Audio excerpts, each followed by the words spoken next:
सत्य रूप से हम जो सब देख रहे हैं, हमारी दृष्टि जो देख रही है कि सामने भागवत महापुराण विराजमान है, वही सत्य है। इस मनुष्य योनि में रहते हुए, जीवात्मा में रहते हुए जो देख पा रहे हैं, हमें वही सत्य नजर आ रहा है। धन कमाकर अपने पुत्र, अपनी संतति का लालन पालन कर लेना ही सत्य है, या फिर मकान, कोठी, बंगले बनाकर लेना ही सत्य है।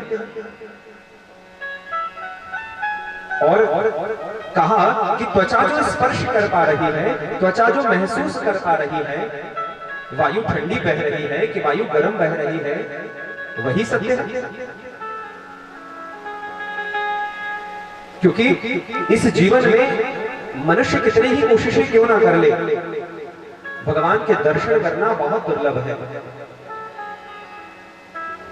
बहुत बड़ी तपस्या चाहिए भगवान के दर्शन करने के लिए। तर की यात्रा आरंभ करिए,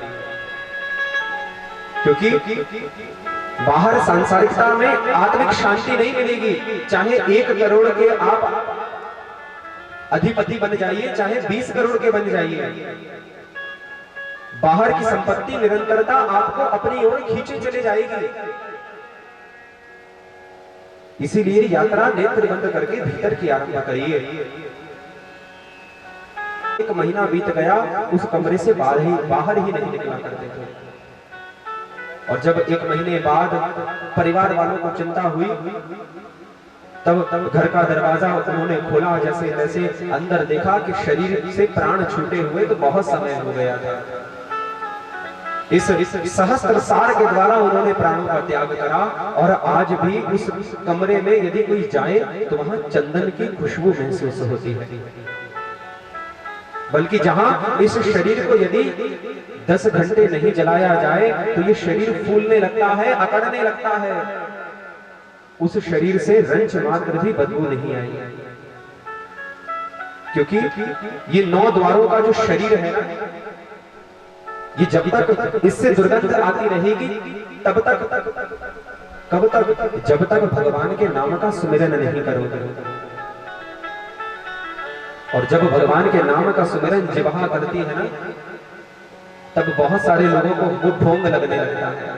मीरा से यही तो कहा करते थे लोग, मीरा क्यों भगवान के नाम का सुमिरन करती हो, नहीं मिलने वाले वो ईश्वर।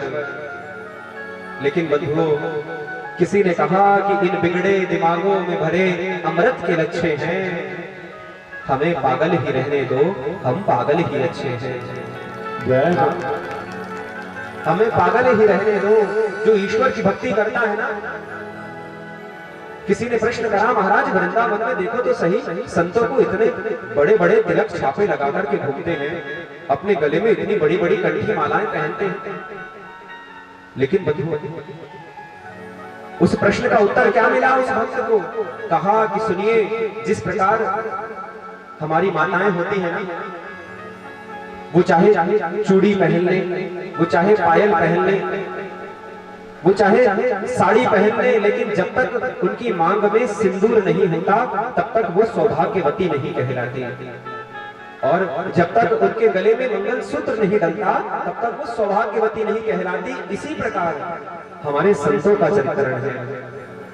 जब तक वो भगवान के नाम की कंठी अपने गले में धारण नहीं करते और जब तक भगवान के तिलक माथे पर धारण नहीं करते, तब तक भी उन्हें चैन नहीं मिलता।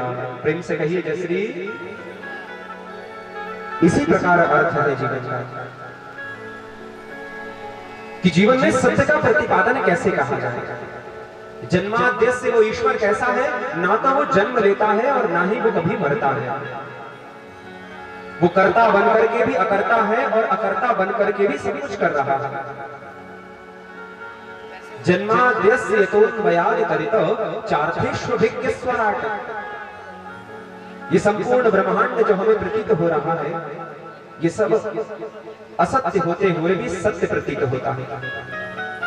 तेन ब्रह्म हृदय आदि कवये, जिनकी माया से ब्रह्मा भी मोहित हो जाते हैं। क्योंकि जब वृंदावन की सुंदर गलियों के मध्य उस नन्हे से बालकृष्ण को अटखेलियां करते हुए ब्रह्मा ने देखा, तो ब्रह्मा के मन में विचार आया बताओ, भले ही ऐसा भी कोई ईश्वर होता है जो ब्रजवासियों का झूठा पीटा जाने कैसा कैसा खा रहा है। अरे यदि ब्रह्म है तो घर पर बैठकर अपनी चिंता के अनुसार, मनन के अनुसार सामने सदैव सारी चीजें विद्यमान रहे। लेकिन नहीं बंधु, उस ईश्वर ने तो अटखेलियां करने के लिए और ब्रजवासियों को सुख प्रदान करने के लिए ही जन्म लिया था। ब्रह्मा भी जिनकी लीला को देखकर के मोहित हो जाए, ब्रह्म आदि हृदय आदि कवये मुह्यन्ति सूर्या, और जिस ईश्वर में करोड़ों सूर्यों के बराबर तेज विद्यमान है, ऐसे सत्यम परम धीमहि परम पुरुष भगवान परम पिता परमात्मा को हम सब मिलकर कोटि कोटि प्रणाम करते हैं। आगे कहा कि महाराज यह बताइए कि यदि वो ईश्वर सत्य के रूप में दिखता है तो वो कब कब और किस किस जन्म में किस किस रूप में अवतार लेता है। हमने तो सुना है उसके बहुत सारे अवतार होते हैं। कभी वो वराह बनकर के आता है, कभी वो मत्स्य बनकर के आता है, कभी वो ईश्वर कच्छप के रूप में मंदराचल पर्वत को सहारा देने के लिए आता है, तो कभी वो ईश्वर देवताओं को अमृत पान कराने के लिए सुंदर स्त्री का रूप धारण कर लेता है। आखिर उस ईश्वर का वास्तविक स्वरूप कौन सा है जिसे हम पूर्ण ब्रह्म परमात्मा के रूप में जाने। तब आगे कहा कि वो ईश्वर जिसके 24 अवतार इस धरा पर हुए हैं, 24वां अवतार होना अभी बाकी है, क्योंकि कलयुग की आयु कितनी है? 4,32,000 वर्ष की, और अभी सिर्फ आयु कितनी निकली है? 5,500 वर्ष। अभी तो बहुत कुछ देखना बाकी है। वो ईश्वर 24 अवतारों के रूप में परिणीत हो जाता है। जब किसी प्रहलाद जैसे भक्त को आवश्यकता पड़ती है तो वही ईश्वर खंबे से प्रकट हो जाता है। जब कोई नन्हा सा 5 वर्ष का ध्रुव बालक जब भगवान को पुकारता है तो वही ईश्वर चतुर्भुज रूप धारण करके पधार जाते हैं। जब कोई गजेंद्र हरि के नाम से उस ईश्वर को बुलाता है तो वो ईश्वर गरुड़ पर आसीन होकर नारायण का रूप धारण करके उस भक्त की रक्षा करने पहुंच जाते हैं। ईश्वर के 24 अवतारों का वर्णन करा। आगे हम उन सभी 24 अवतारों को वृतांत से सुनेंगे कथाओं में। और कहा कि सुनिए, जब एक बार श्री वेदव्यास जी महाराज ने देखा कि जीव की अवस्था बहुत छिन्न भिन्न हो गई है, प्रायः पुत्रों ने अपनी मां का सम्मान घर में कम कर दिया है, लोगों के सलाहकार उनके साले बने बने, भाई बड़ा भाई घर में कोई अच्छी बात कहता है तो छोटे भाई को वो बहुत जल्दी बुरा लग जाता है, लेकिन साला यदि बुरी सलाह भी देता है तो जीजाजी उसे बहुत सहर्ष मान लेते हैं। ऐसी अवस्था जीव की हो गई है। तब श्री वेदव्यास जी महाराज ने सबसे अति प्राचीन ऋग्वेद के 4 विभाग करे, जिन्हें शुक्ल, यजुर, साम और अथर्व वेद के रूप में हम जानते हैं। सब में ईश्वर का प्रतिपादन करा। इस संपूर्ण ब्रह्मांड की जीवोत्पत्ति के विषय में लिखा कि कैसे अनेक करोड़ों वर्षों तक ये पृथ्वी एक घूर्णन गति के कारण जलता हुआ एक पिंड थी। पिंड से जलते जलते बहुत लंबा समय हुआ। जब इस धरा से अग्नि शांत हुई और सूर्य से इसकी दूरी बढ़ना प्रारंभ हुई, थोड़ा थोड़ा करके भोजन लेता एक पत्तल में और उस भोजन को मैं पाया करता था। मेरी मां नित्य गौ सेवा में अपना समय व्यतीत करती, और जब समय व्यतीत हुआ और संत जो है वो स्थान छोड़ करके जाने लगे तो मैं भी जिद करने लगा, मां से कहने लगा, देखो मां मुझे संतों के साथ जाने दो, क्योंकि मैं भी भगवान का सुमिरन करूंगा, मैं भी इन संतों की तरह ही एकांत वन में जाकर के भगवान के नाम का सुमिरन करूंगा, मुझे भी भगवान को पाना है। लेकिन मेरी मां ने संतों से कहा कि देखिए महात्मन, ये मेरा बुढ़ापे का सहारा है, यदि आप इसे ले जाओगे तो मेरी बुढ़ापे में सेवा कौन करेगा? माँ ने नहीं जाने दिया। और बंधुओं, माँ को उसी समय से ये भय लगने लगा कि कहीं मेरा ये नन्हा सा बालक कहीं कोई संत ना हो जाए, कहीं कहीं तपस्वी ना हो जाए, कहीं कोई बाबा जोगी ना हो जाए। कहने लगे, मेरी माँ यही दिन रात भगवान से प्रार्थना करती कि मेरे बालक को कोई बाबा जोगी मत बना दीजिए। लेकिन मेरे मन में सदैव एक भाव जागृत रहता कि मुझे तो ईश्वर को पाना है, ये जीवन निश्चल है और भगवान की कृपा से मानव जीवन मिला है, तो मैं निरंतर भगवान के नाम का सुमिरन करके उन्हें पाऊंगा। और जब मैं नित्य ध्यान में बैठता, नित्य माला झोली लेकर भगवान का कीर्तन करना प्रारंभ करता, तब मेरी माँ मुझे कोई ना कोई कार्य बता दिया करती। कहती कि सुनो, जाकर के और वन से फूल तोड़ लाओ, जाकर के वन से लकड़ी ले आओ, जाकर के गाय को चारा खिला दो। जब मुझे लगने लगा कि मेरी माँ मुझे भजन करने नहीं देगी, तो मैं जब भी मुझे थोड़ा बहुत समय मिलता तो मैं माँ से प्रार्थना करता कि देख माँ, मुझे भगवान का भजन करना है, मुझे भगवान को पाना है।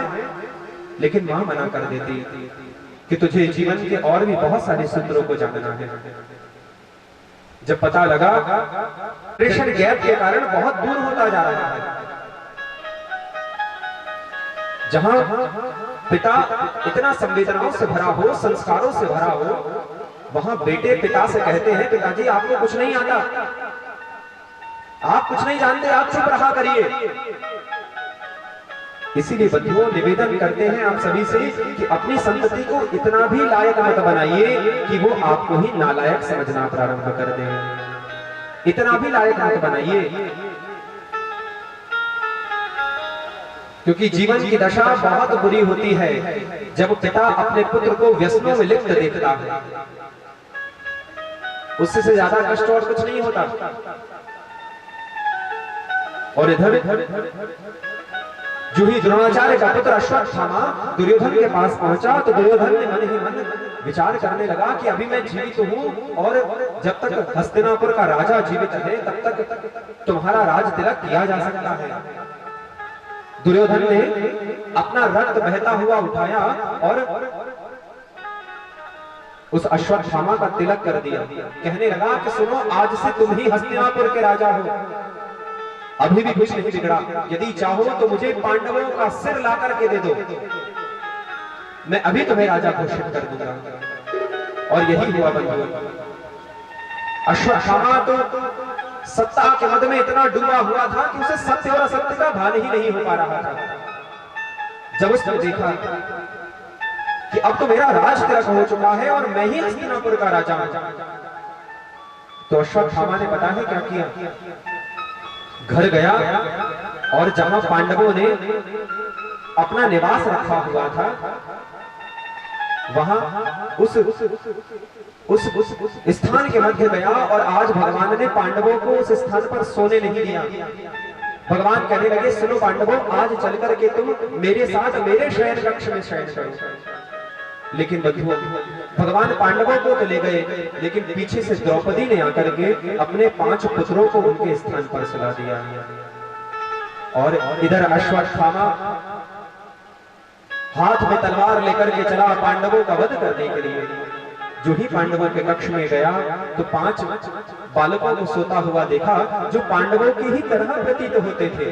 देखने में अर्जुन का पुत्र अर्जुन की तरह दिखता था। श्रुतसेन, श्रुतकीर्ति, शतानीक इत्यादि उनके नाम थे। भीम का पुत्र देखने में भीम की तरह दिखता था। 5 पांडव जब उस शयन कक्ष में सो रहे थे तो निरपराध बालकों की हत्या आज इस अश्वत्थामा ने कर दी, जिन बालकों का कोई दोष नहीं था।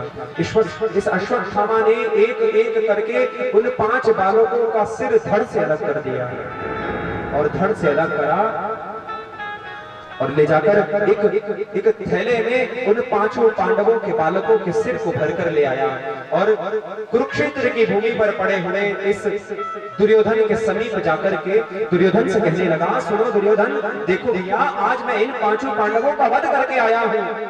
दुर्योधन को चंबा हुआ।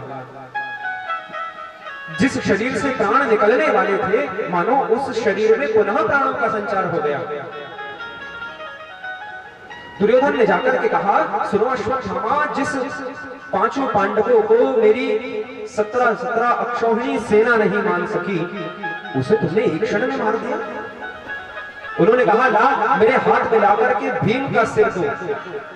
अश्वत्थामा ने भीम के पुत्र का सिर निकाला और उस अंधेरी यात्री के मध्य जो ही उस दुर्योधन के हाथ में दिया, अश्वत्थामा ने वो सिर, दुर्योधन ने जैसे ही उस सिर को हाथ से पिघलाया, हाथ से दबाया, तो वो सिर फूट करके 2 भागों में विभाजित हो गया। दुर्योधन कहने लगा, अश्वत्थामा ये तुमने क्या किया? हमारे पूरे वंश में सिर्फ वही 5 बालक थे जो मेरे मरने के बाद श्राद्ध पक्ष में हमारे लिए तर्पण करेंगे, जो हमारे मरने के बाद हमारे लिए पिंडदान करेंगे। आज तुमने उन्हीं 5 निरपराध बालकों का वध कर दिया। ये क्या किया? और बंधुओं, इधर